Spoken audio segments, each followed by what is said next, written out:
welcome back to another video as I continue with the progress on my Hangar base.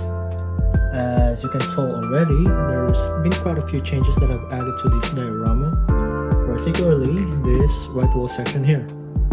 Now unfortunately I forgot to hit record for most of this structure, but it's just a matter of using XPS foam as the base, sandwiched between foam boards and chipboards to create the shape. Basically what I've been doing all throughout the build. Luckily, I still have some footage for how I at least approach this midsection as opposed to the base sectionals, which is completely different as you can already tell. Because for this I instead opted for these intersecting chipboards for the X trusses mounted on two foam boards as columns. And you may also be wondering what these circles are. They are basically just cereal box cardboard created out of this, just a regular puncher. Now I imagine them to be some form of nails to make the entire support structure much more sturdy. It's also gonna add some variety to the design of the entire thing. Also finish up the main wall leading up to where they would connect to the ceiling. Again, I just used the same trio of materials to do this, XPS foam, chipboards, foam boards, which actually makes up at least, 80% of this entire build. I also extended these pipes up right here and added a pillar here, one gutter here and another gutter here, just using the same technique I previously covered from the previous videos. I've also removed the feature here. If you could remember, there was supposed to be some form of mechanism that would allow me to put in some LED lights, some moving parts. I shrunk back them, but I just didn't like how it turned out, so I just removed them all together and slapped on some cereal box cardboard to cover up the mess behind this entire thing. So I'll just have to figure out what I could do to make this section less plain looking. And what else? I've extended this structure here, this base structure, to match the gutter size, which I don't even know why I didn't think of it in the first place when I was first building it. But yeah. What else? I think that's it actually. So that's a quick overview of the current progress, and I guess we can start working on the rest of them. First order of business, creating a mid-pillar. In a full-sized facility, you will definitely see a lot of these, but since it's just a portion of that facility, I make do with just one. Building it is self-explanatory at this point.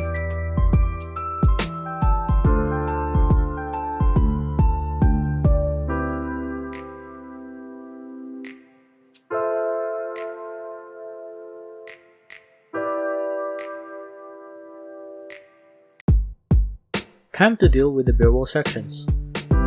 For this, I used some cereal box cardboard, stitching mesh, and this wedding ribbon decoration I picked up at the dollar store. This idea popped up randomly as we were shopping one day, and I was just amazed at how fan-like they look. So I grabbed one, brainstormed a bit, and what you see me doing now is what I came up with. First, I cut up the mesh into shape with varying square sizes, and just make 3 copies of these for each base section.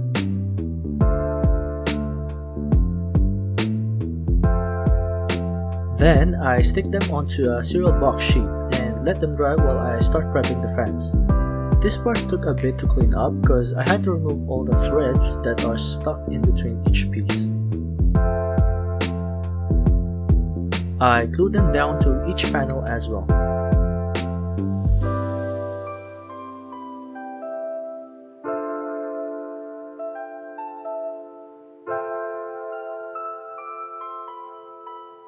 I also add super glue for extra strength and simply cut out each panel with a pair of scissors.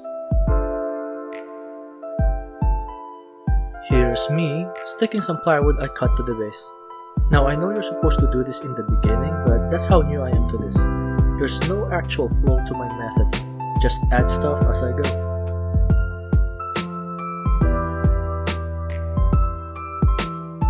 I mix up my black Mod Podge mix and slather it all over the unpainted sections.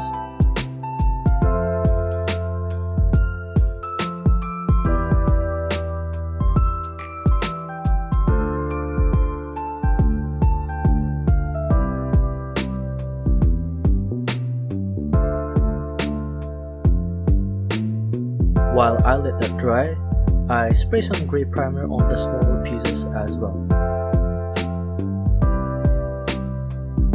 Next, I start doing the safety lines by sticking some masking tape into place. I will be using the same process to do these types of lines in key areas of the build.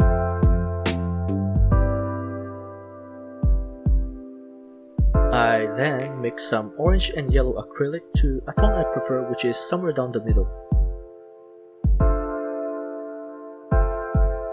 Using a kitchen sponge, I dab them on the pillar to give it a little bit of texture.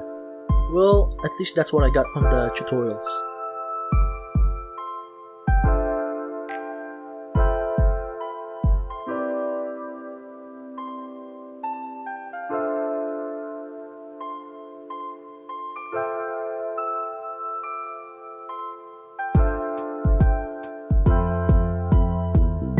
I use the same dabbing technique all throughout the rest of the diorama using granite gray acrylic.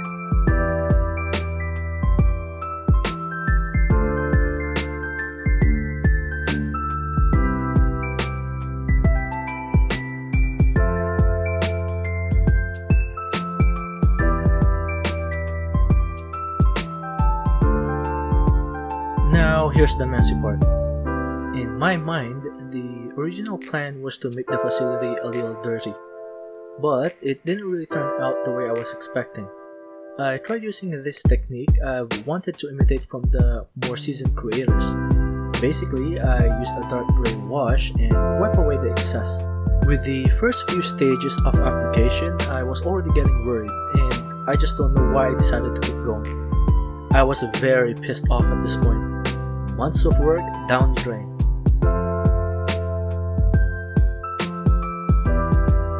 I was so pissed off that I think it stayed this way untouched for almost 2 weeks, just until I got just enough motivation to at least try again. I start the paint cleanup for the ground level with a Mechanicus grayish tone I mixed up. No dabbing, just straight up painting.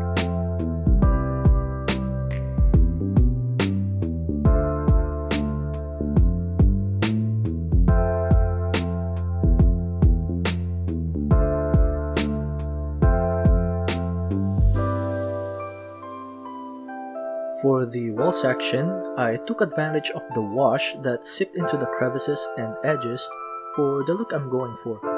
Using the same granite base paint, I basically left just enough to give this slightly weathered effect. This is a military building after all, so some cleanliness is still observed.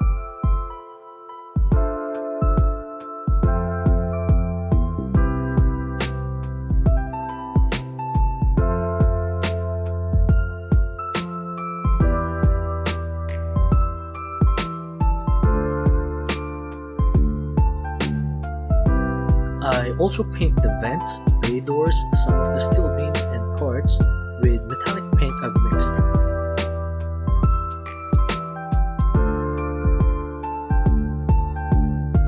I then start installing the paper straw pipes under the gutters, which I prime with a Mod Podge mix before painting them with burnt umber and using a wash.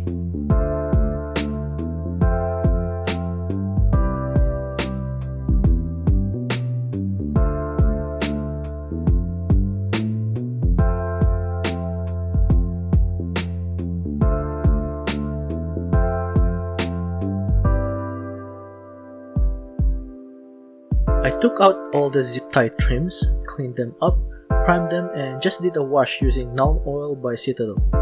I do the same thing to the wall panels I created earlier as well as the metallic painted parts.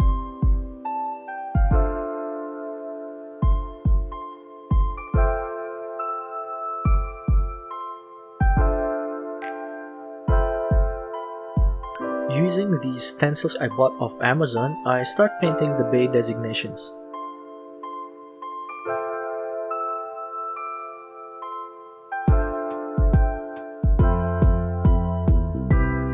Do you spot the mistake here?